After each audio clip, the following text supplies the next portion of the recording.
Listen carefully because I'm speaking in a way that might be the future of all English accents. Researchers are calling this the TikTok accent or internet voice or even TikTok, and we're gonna learn what it is and the hidden ways it's affecting you in this video about influencers.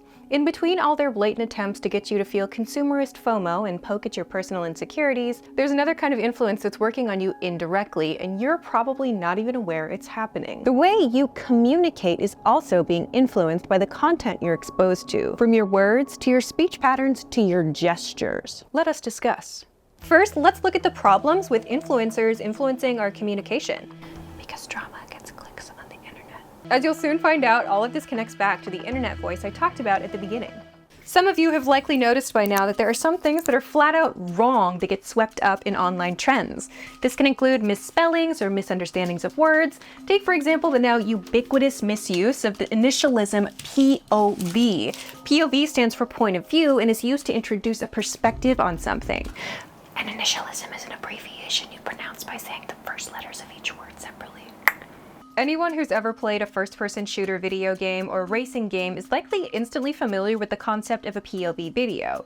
You experience the scene as if you are the person doing the action.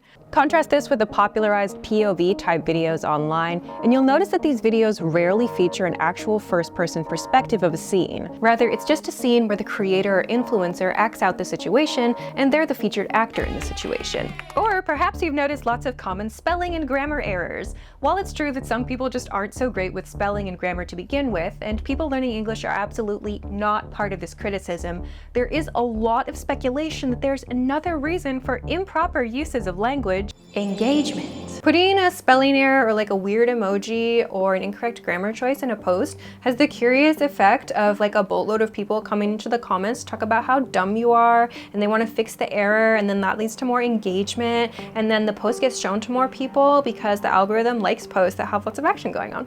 In other words, intentional spelling errors can be used as rage bait.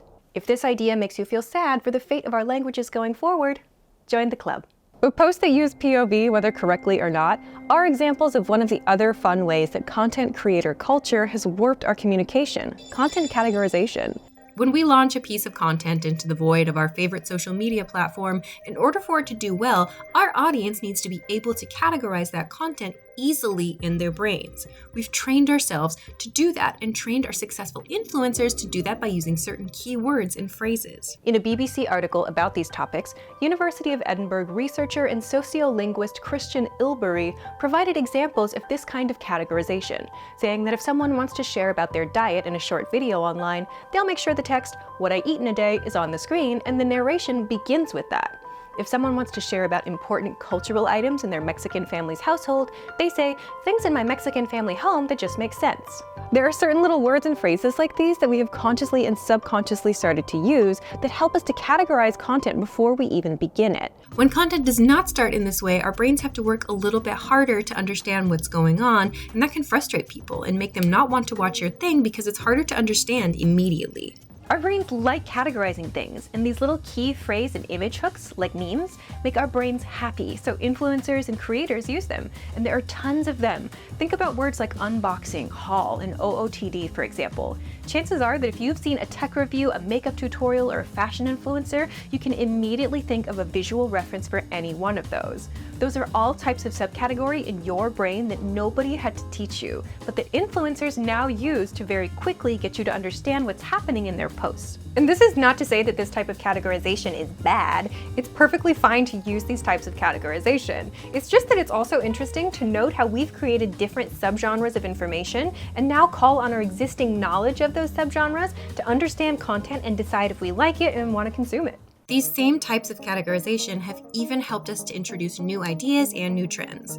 For example, new aesthetics born online have made it into real life after these aesthetics were modeled for us on Instagram. Take, for example, the clean girl, soft girl, or e-girl aesthetics, or even the girl math and boy math concepts. While these vocabulary words themselves are not new, the concepts they introduce are unique in the sense that they were born from online communities. Back in 2010, linguist and terribly distinguished gentleman David Crystal spoke about the impact of new technologies on the English language. Internet.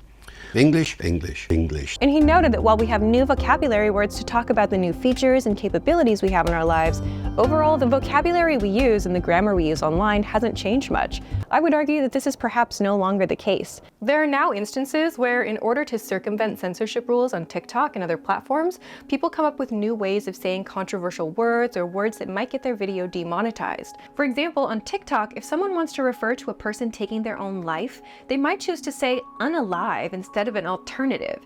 Even I'm reluctant to say that S word here on this channel because it might negatively impact this video. So I'm absolutely participating in this type of language modification. Another example is the use of segs in place of sex, or even the corn emoji in place of the word for videos depicting consenting adults deeply in love with each other. These ways of communicating have been popularized and spread at massive speeds.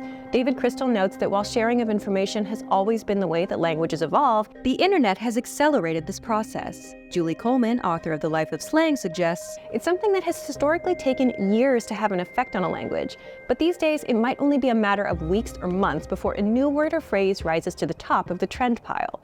2024's very demure, very mindful trend is a shining example of this. In a matter of weeks, the phrase reached the White House, TV shows, and celebrities were making videos about it. It was so popular, I even made a video about it on this channel and saw that thousands of people were out there genuinely trying to keep up and understand this new trend. These trends in language go even further than just the words we use in English, too. The proliferation of creative English expressions goes into other languages.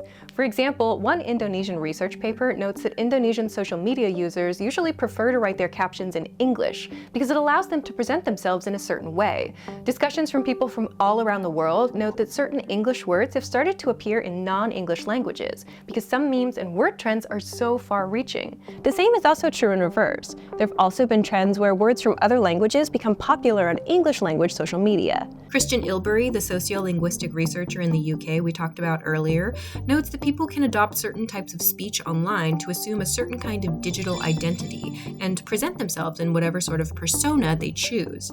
We can do this by using certain words, certain types of spelling, and even certain grammar and punctuation choices. Take, for example, the ways we commonly write as animals in English. We purposely spell things wrong and use incorrect grammar as a way of showing that an animal wrote it. I can has food.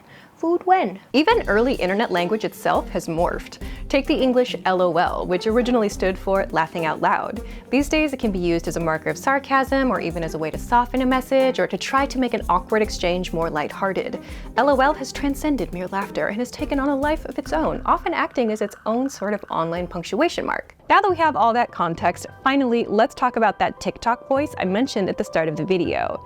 There's now a manner of speaking that many video content creators have adopted. While some people call it the TikTok way of speaking, we see it on all kinds of social platforms, including YouTube and Instagram. It's called upspeak, and it gives the listener the sense that whatever the speaker is saying, they haven't finished their thought yet, so you'd better listen. It's how I opened the video, along with some compelling reasons you might want to stick around, and here you are still watching, so it must work to some extent, right? This kind of speaking is characterized by lots of declarative sentences that end with upward intonation. You might also often hear vocal fry, a kind of gravelly sound low in the voice on vowel sounds. You might also notice lots of enthusiastic gesturing or hand motions that grab your attention more than someone who's just sitting still. These are all things that are characteristic of the TikTok or internet voice that researchers are learning more about. Even more interesting is that this kind of speaking is often used by linguistic innovators, the people who are responsible for 90% of linguistic change, young women. That might come as a surprise to many people, especially given how lots of people tend to mock the ways young women speak, but researchers find time and time again that it's the communication patterns of young women that drive linguistic change. While upspeak and vocal fry aren't new ways of speaking, these tendencies, paired with big social media platforms, mean that language changes are happening a lot faster than they used to. So although it might pain you to now be aware of how influencers are even influencing your language, don't worry. Language will always be changing and evolving. It's up to you how much or how little you want to keep up with it all. Slay.